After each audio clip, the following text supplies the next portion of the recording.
Hello বন্ধুরা, সবাই কেমন আছো? আশা করি সবাই ভালো আছো। আর আমিও খুব ভালো আছি। তো দেখো এখন বাজে হলো তোমার সকাল 8:30 মতো। তো উঠলাম 8টার দিকে, উঠে ফ্রেশ হয়ে রেডি হয়ে দোকানে চলে গেলাম। দোকানে গিয়ে দোকান খুলে নিলাম। তারপরে চলে আসলাম এই যে রান্না-বান্নার দিকে। তো দোকানের কাজকর্ম সবকিছু কমপ্লিট করে এইদিকে রান্নাও বসিয়ে দিয়েছিলাম। তো ওইদিকে তোমার ভাত বসিয়ে দিয়েছিলাম। আর এইদিকে তোমার বেগুন ভাজাটা বেগুন ভাজা বলছি, আলু আর পেঁয়াজকলি ভাজা সেটা করতে বসিয়েছিলাম। তো সেটা অলরেডি কমপ্লিট হয়ে গেছে। এই যে এখন নামিয়ে নিচ্ছি দেখতে পাচ্ছ। তো এখন তোমার এই যে আলু পেঁয়াজকলি ভাজাটা তো হয়ে গেল। তো ওইদিকে হবে তারপরে আলু ফুলকপির তরকারি। তো আলু ফুলকপিটা এখনো দিদির কাটা কমপ্লিট হয়নি। ওর জন্য ভাবলাম ওদিকে ওটা হতে থাক। আমি তাহলে গ্যাসটা মানে ওগুলো কাটাকুটি করে নিই। আমি তাহলে গ্যাসটা অফ করে দিই। তো গ্যাসটা অফ করতে গিয়ে খেয়াল পড়লো যে টমেটোর চাটনি হবে, তার জন্য দিদি টমেটোটা কেটে দিয়েছে। তো ভাবলাম তাহলে টমেটোর চাটনিটাও বসিয়ে দিই। তো তার জন্যেতে ওইদিকে তারপরে মানে টমেটোর চাটনিটা বসিয়ে দেবো বলে ভেবে নিলাম। তো আর এইদিকে তোমার ভাতটা দেখে নিলাম। তো দেখলাম যে ভাতটাও হয়ে এসছে 80% মতো। তো আরেকটু হবে। তার জন্যেতে এই যে একটু জলও দরকার ছিল। তার জন্যেতে এই যে ভাতটার মধ্যেও একটু জল এড করে দিলাম।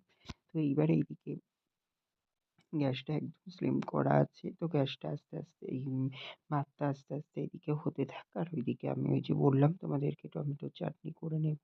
তো টমেটোর চাটনিটা অলরেডি আমার কিন্তু কমপ্লিট হয়ে গেছে। তো এই যে এখন নামিয়ে নিলাম। আর তোমার টমেটোর চাটনিটা আজকে তোমার এমনি শুধু টমেটো দিয়েই করলাম। ফোড়নে দিয়ে আর চিনি এড করে। তো মানে ওই খেজুর, কিশমিশ কিছুই আজকে আর ইউজ করিনি। তো প্রতিদিন না সম্ভবও হয় না সবকিছু দিয়ে করা, তাই না বলো? তো তার জন্যেতে ভাবলাম সেই প্রায়ই তো করা হচ্ছে, তো আজকে থাক এমনি নরমালিই করে নিই। তো তার জন্যেতে আজকে এমনি এই যে নরমালিই করে নিলাম। তো এটাও টমেটো চাটনিটাও এখানে নামিয়ে নিলাম। তো এইবার তোমার কড়াটাকে তো ধুয়ে নিতে হবে। কড়াটাকে ধুয়ে না নিলে তোমার আমি নেক্সট রান্নাটা করতে পারবো না। তার জন্যেতেই কড়াটাকে ধুয়ে নিচ্ছি। আর নেক্সট রান্না বলতে এবার হবে তোমার আলু ফুলকপির তরকারিটা। তো দিদি ওদিকে ফুলকপিটা কেটে দিয়েছে, কমপ্লিট হয়ে গেছে। তো এই কাটার ফাঁকেই তো আমি এদিকে টমেটোর চাটনিটা করে নিয়েছিলাম। তো এইবার বসাবো তোমার আলু ফুলকপির তরকারিটা। তো এই যে কড়াটাকে ধুয়ে নেওয়া কমপ্লিট হয়ে গেল। এবার তোমার একটু মুছে নিলাম ভালো করে ভেতরটা বাইরেটা। তারপরে আমি কিন্তু গ্যাসটা জ্বালিয়ে দিলাম। বাইরেটা যদি না মুছে নিই তাহলে তোমার ওই জলটা ওভেনে পড়ে যায়। ওর জন্যেতেই সমস্যা হয়। তার জন্যে বাইরেটা মুছে নিতে হয়। আর ভেতরের জলটা মুছে না নিলে আবার জলটা টানতে মানে অনেকটা টাইম লাগবে। তো তার জন্যেতে ভেতরের জলটা যদি আমি মুছে নিই তাহলে কড়াইটা বসাতেই কিন্তু প্রায় গরম হয়ে যায়। তো তার জন্যেতেই এই ২ পিঠই আমার মনে মুছে নিই সবসময়। সেটাই করে নিলাম। নিয়ে তারপরে এই যে আলু ফুলকপির তরকারি করব তার জন্যেতে এই যে তেল দিয়ে দিলাম। তো তোমার তেলের মধ্যেই শুকনো লঙ্কা আর তোমার আস্ত গরম মসলা, তেজপাতা এগুলোকে দিয়ে এখন তোমার একটু ভাজা, ভাজা করে নিচ্ছি। নিয়ে তারপরে এই যে তোমার আলু ফুলকপিটাকে আমি কিন্তু দিয়ে দিলাম তেলের মধ্যে। তেলটা কিন্তু ভালোই গরম হয়ে গেছে আর ফোড়নটাও আমার ভাজা কমপ্লিট হয়ে গেছে। তারপরে কি এই রেগুলার মসলা যেগুলো তোমার নুন, একটু সামান্য হলুদ, তারপরে একটু সামান্য টেস্টের জন্যে চিনি। তো এইগুলোই সব একে, একে এড করে দিচ্ছি। তো দিয়ে এখন তোমার এই যে মানে ফুলকপি আলুটাকে কিন্তু বেশ ভালো অনেকক্ষণ ধরে কষিয়ে নেব।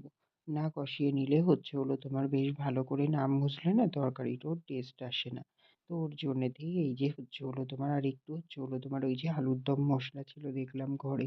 তো তার জন্যেতে সেই আলুর দম মশলাটুকু দিয়ে দিয়েছিলাম। আর একটু কাশ্মীরি লঙ্কার গুঁড়ো দিলাম। তাহলে কালারটা ভালো আসে তার জন্যেতেই। তো এই যে সবকিছু দেওয়া এখানে কমপ্লিট হয়ে গেছে আমার। তো এবার তোমার বেশ অনেকক্ষণ ধরেই এই যে তোমার একটু করে ঢাকা দিয়ে দিচ্ছিলাম আর একটু করে কষাচ্ছিলাম। এরকম করে না বেশ কিছুক্ষণ ধরে কষিয়ে নিয়েছিলাম। তারপরে ফুলকপি থেকে পুরো অনেকটা জল ছেড়ে গেছিলো, বেশ ভালো করে মজে গেছিলো। পরেই কিন্তু আমি এর মধ্যে জল এড করেছিলাম। তো তো হচ্ছে হলো তোমার তারপরেই আমি হচ্ছে হলো তোমার ফুলকপি আলুর তরকারিটা নামিয়ে নিয়েছিলাম। তো তারপরে দেখো ফুলকপি আলুর তরকারিটা নামিয়ে নেওয়া হয়ে গেছে। তারপরে এখন করব হচ্ছে হলো তোমার ওই যে ডালটাকে ফোড়ন দেব। তো হচ্ছে হলো মুসুরির ডাল। তো হচ্ছে হলো তোমার ওটাকেই ফোড়ন দেব। তো তার জন্যেতে এই যে ফুলকপি আলুর তরকারিটা নামিয়ে পাশে রেখেছি দেখতেই পাচ্ছ। রেখে তারপরে হচ্ছে হলো তোমার এই যে কড়াইটাকে ধুয়ে নিয়ে বসিয়ে দিলাম। তারপরে আবারও তেল দিলাম। দিয়ে হচ্ছে হলো তোমার এই যে একটু পাঁচফোড়ন দিলাম। দিয়ে ভাজা ভাজা করে নিয়েছি। তারপরে আমি এখন হচ্ছে হলো তোমার এর মধ্যে সিদ্ধ ডালটাকে দিয়ে দেব। তো এই যে সিদ্ধ ডালটাকে দিয়ে এখন বেশ ভালো করে হচ্ছে হলো তোমার একটু পিষে নেব। যেহেতু হচ্ছে হলো সিদ্ধ ডালটা পিষে না নিলে বেশ গাঢ় ভাবটা আসে না, ওর জন্যেতেই। আর আগে হচ্ছে হলো তোমার আবার হচ্ছে হলো তোমার এই যে এই সিদ্ধ ডালটা দিয়ে জলের মধ্যে সবকিছু দিয়ে ফুটিয়ে তারপরে আলাদা করে ফোড়ন দিতাম। এখন আর সেটা করি না। এই যে ডিরেক্ট ফোড়ন দিয়ে এর মধ্যেই সিদ্ধ ডালটাকে দিয়ে দিই। তারপরেই হচ্ছে হলো তোমার একটু ভালো করে পিষে নিয়ে জল এড করে তারপরেই কিন্তু আমি নুন, হলুদ, মিষ্টি সবকিছু পরিমাণ মতো অ্যাড করে দিই। তো এতেও টেস্টটা একেবারে খারাপ হয় না। ওর জন্য এইভাবেই করে নিই। কারণ কি বলতো ওইটা করতে গেলে আবার সেই ডবল খাটনি, তারপরে টাইমও অনেকটা লাগে। আর বুঝতেই পারছো সকালের টাইমে মানে হচ্ছে হলো দোকান দিয়ে রান্না দিয়ে মানে আমি খুবই বিজি থাকি। তো তার জন্যেতে মানে যতটা শর্টের মধ্যে হয় সেটা করারই চেষ্টা করি। তো তার জন্যেতে মানে হচ্ছে হলো এই পদ্ধতিটা রিসেন্ট মানে হচ্ছে হলো তোমার করা চালু করেছি। তো দেখি বেশ সুবিধাই হয়। হচ্ছে হলো তোমার টেস্টেরও এদিক ওদিক হয় না। আর হচ্ছে হলো তোমার আমার রান্নাটাও তাড়াতাড়ি হয়ে যায়। তো তার জন্যেতেই এটাই করে নিই। ঠিক আছে? হ্যালো বন্ধুরা, তো দেখো এখন বাজে হচ্ছে হলো 9:30 মতো। তো হচ্ছে হলো রান্নাবান্না সবই কমপ্লিট হয়ে গেছে মোটামুটি। শুধু মাছ, মাংস, ডিম যেটা বাবা আনবে সেটাই রান্না হবে। তো এই যে এখানে সব রান্নাবান্না করে রাখা রয়েছে দেখতেই পাচ্ছ। এই যে ভাত উপর দিয়ে দিয়েছি। আর বাকি রান্নাগুলো চলো একটু তোমাদের ব্যাক ক্যামেরায় ভালো করে দেখিয়ে দিই। দিয়ে তারপরে আমি আবার দোকানে চলে যাবো। বাবা আসলে তারপরে মাছের ঝোলটা হবে। আর খাওয়া দাওয়া একটু বেলাতেই করবো। এখন তো 9:30 বাজে। ঠিক আছে? তো চলো দেখি। তো দেখো এখানে হচ্ছে হলো ভাত উপর দিয়ে দিয়েছি। এখানে আলু ফুলকপির তরকারিটা হয়ে গেছে। নামিয়ে নিয়েছি। এই যে এমনই এসছে লুকটা। এখানে আছে হচ্ছে হলো মুসুরির ডাল, পাঁচফোড়ন ফোড়ন দিয়ে। তারপরে এখানে আছে টমেটোর চাটনি। আর হচ্ছে হলো এখানে আছে আলু আর পেঁয়াজ কলি ভাজাটা। তো তারপরে দেখো বাবা মাছ বাজার থেকে মাছ নিয়ে এসেছিল। এই যে এখানে মাছের ঝোলটাও কিন্তু আমি কমপ্লিট করে নিয়েছি। মাছগুলোকে ভেজে আলুটাকে মশলা দিয়ে কষিয়ে নিয়ে এই যে মাছটাও দিয়ে দিয়েছি। তো এখানে কিন্তু আমার মাছের ঝোলটাও পুরোপুরি কমপ্লিট হয়ে গেল। ঠিক আছে? হ্যালো বন্ধুরা, তো দেখো এখন বাজে হচ্ছে হলো তোমার 3:20 মতো। তো হচ্ছে হলো তোমার এই যে অনেকক্ষণ বাদেই তোমাদের সামনে আসলাম। সেই তো রান্না বান্না কমপ্লিট করলাম।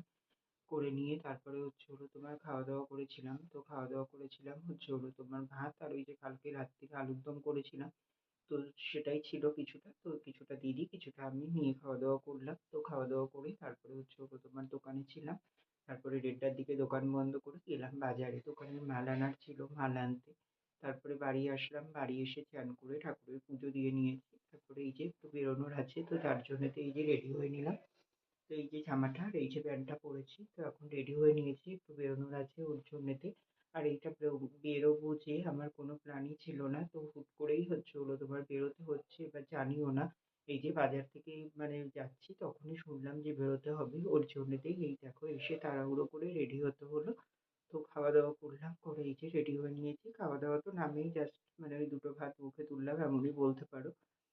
তো পুরোপুরি তো রেডি হয়ে গেছি। এখন হচ্ছে হলো তোমার এই যে এখন চলে যাবো। তো তা ভাবলাম যে তোমাদের সামনে একটু আসি। তো তার জন্যেই এখন আসলাম। ঠিক আছে? তো এই যে যদি জানা থাকতো তাহলে আর এই তাড়াহুড়োটা লাগতো না। অবশ্য আমার বাজারে আর্জেন্ট ছিল, বাজারে যেতেই হতো। হয়তো একটু আগে বন্ধ করতাম দোকানটা, বন্ধ করে তাড়াতাড়ি যেতাম। বাট হচ্ছে হলো তোমার কি আর করা যাবে? না হয়ে গেছে তো কমপ্লিট, এটাই হলো। ঠিক আছে? তো চলো বন্ধুরা বেরোনো যাক। আবার পরে আসছি তোমাদের সামনে তাহলে। ঠিক আছে? হ্যালো বন্ধুরা, তো দেখো এখন বাজে হচ্ছে হলো রাত্রির 11:45 মতো। তো অনেকক্ষণ বাদেই তোমাদের সামনে আসলাম। সেই তো হচ্ছে হলো তোমার ওই যে দুপুরে বেরোলাম দেখলে তো তারপর তো মানে হচ্ছে হলো তোমার রাস্তায় বেরিয়ে কি বলবো তোমাদেরকে, এত পরিমাণে চোখ জ্বালা করছে মানে ঘুমে চোখ বুড়ে আসছে, মনে হচ্ছে চোখটা বন্ধ করে থাকি। একদম পুরো গাড়ির মধ্যে অনেকক্ষণ চোখটা বন্ধ করেছিলাম, জানো তো? এবার হচ্ছে হলো তোমার এত মানে বলছি না তোমাদেরকে, দুপুরে হচ্ছে হলো তোমার আমার একটু খাওয়ার পরে না ০.৫ ঘন্টা হলেও শুতে হয়। ঘুম আসার দরকার নেই, এবার চোখটা বন্ধ করে একটুখানি যদি শুতে পারি, মানে অনেকটা যেন রিলিফ লাগে। আর সেই টানে টানেই বেরিয়ে গেছি। মানে এত কষ্ট হচ্ছিল, সে কি বলবো তোমাদেরকে, বোঝাতে পারছি না কাউকে। দাঁড়াও একটা ফোন। তো যাই হোক, দেখো বন্ধুরা, ওই যে দাদা ফোন করেছিল, তো দাদার সঙ্গে কথা বলছিলাম ওর জন্যেই। তো হচ্ছে হলো তোমার, আর ওর কথাও বলো না, ওর সঙ্গেও অনেক দিনই কথা হয় না। সেই মানে প্রায় 18-20 তারিখ থেকে, মানে হচ্ছে হলো তোমার মানে এত কাজের চাপ পড়ে গেছে তারপর থেকে। আর এই মাসে দেখো আজকে হচ্ছে হলো তোমার কত, 13 তারিখ। তো হচ্ছে হলো তোমার এতদিন মানে সেইভাবে কথাই হয়নি। এর আগেও 2-3 মিনিট কথা হয়েছে, তো আজকে এই কিছুক্ষণ একটু কথা হলো। তো ওর সঙ্গে একটু কথা বলছিলাম, তাই ও কাজ নিয়ে বিজি, সেগুলোই বলছিল। তাই একটু কথা বললাম, এই যে বলে এখন ফোনটা রাখলাম। তো এটাই বলছিলাম তোমাদেরকে যে হচ্ছে হলো তোমার ওই যে তারপরে তো তোমার বাড়িতে আসলাম, তখন বাজে হচ্ছে হলো তোমার ওই 6টা 6:30 মতো ওরকমই বাজবে। তো হচ্ছে হলো বাড়ি এসে তারপরে হচ্ছে হলো তোমার যথারীতি মানে তাড়াহুড়ো করে চেঞ্জ করে হাত মুখ ধুয়ে হচ্ছে হলো তোমার আবারও জামা প্যান্ট পরে দোকানে চলে গেলাম। দোকানে গিয়ে দোকান খুলে নিয়ে দোকানের মাল এনেছিলাম কটা, সেই মালগুলো গোছানো। আগে দোকানটা খুলে নিয়ে সন্ধে দিয়ে নিয়েছিলাম, তারপর পরই সব কাস্টমার আসতে শুরু করছিল, তো কাস্টমারদের মাল দিচ্ছিলাম। আর ওর ফাঁকে ফাঁকে হচ্ছে হলো তোমার মালগুলোও গুছিয়ে নিলাম।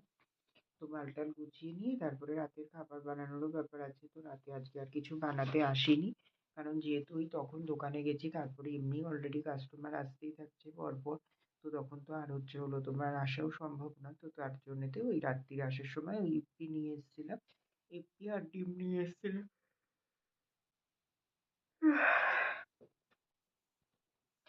তো ওই ইপিটা বানিয়েই আমি আর হচ্ছে হলো তোমার দিদি খেলাম। তাও 2টো ডিম নিয়ে এসেছিলাম। হচ্ছে হলো তোমার ইপিতে দেবো বলে একটা হাত ফসকে পড়ে গিয়ে পুরো ঘরের বারান্দাতে পুরো ফেটে গেছে। তো কি আর করা যাবে, একটা ডিমেরই অমলেট করে এই ভুজিয়া করলাম, করে হচ্ছে হলো তোমার ওই যে ইপির মধ্যে দিলাম, দিয়ে ওটাই খাওয়া দাওয়া করলাম। তো এই যে বিছানা করে নিয়েছি, তো এখন শুয়ে পড়বো। তো চলো, আর বেশি বক বক করতে পারছি না, ঘুম পাচ্ছে, এত হাই উঠছে বুঝতেই পারছো, শরীরও খুবই টায়ার্ড, ভালো লাগছে না কিছু, ঠিক আছে? তো চলো বন্ধুরা, আজকের ব্লগটা এখানেই শেষ করে দিচ্ছি। তোমরা সবাই খুব ভালো থেকো, সুস্থ থেকো। আর আমার ভিডিওটা যদি ভালো লেগে থাকে অবশ্যই লাইক, কমেন্ট এন্ড শেয়ার করে দিও। সাবস্ক্রাইব করতে ভুলো না কিন্তু। তো চলো বন্ধুরা, টাটা, গুড নাইট।